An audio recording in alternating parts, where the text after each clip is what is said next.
नमस्कार। प्रस्तुत बा एगो कृष्ण भजन। आशा करतनी कि आप सबके पसंद आई तो लाइक शेयर और सब्सक्राइब जरूर करब जा। कमेंट करके भी बताइल जा कि हमार गीत भजन रुआ लोग के कैसन लागेला। धन्यवाद।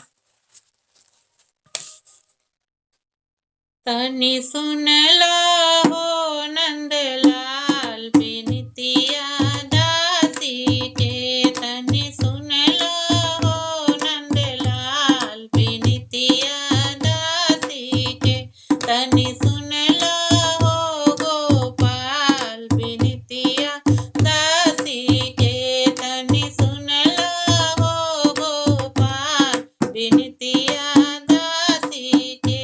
तनी सुन ला हो नंदलाल बिनतिया दासी के। तनी सुन ला हो गोपाल बिनतिया दासी के।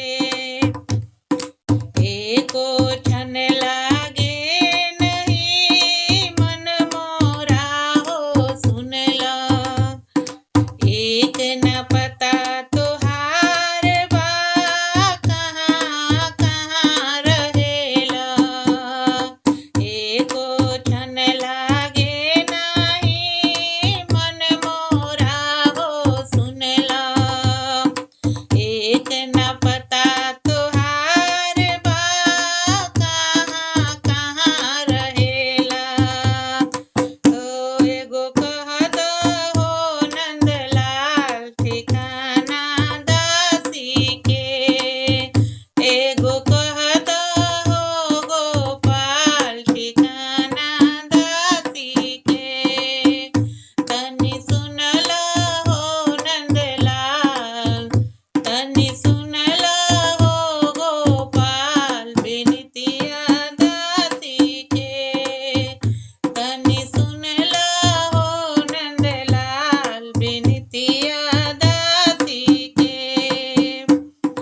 ताकेला ता हो जाला मनवा हो अंजोर। भरसक कहेला लोगवा हो तोहरा के चित चोर। ताकेला ता हो जाला हो मनवा मोर अंजोर। भरसक लोगवा कहेला तोहरा के चित चोर। तनी राखो हो नंदलाल ई मनवा दासी के। तनी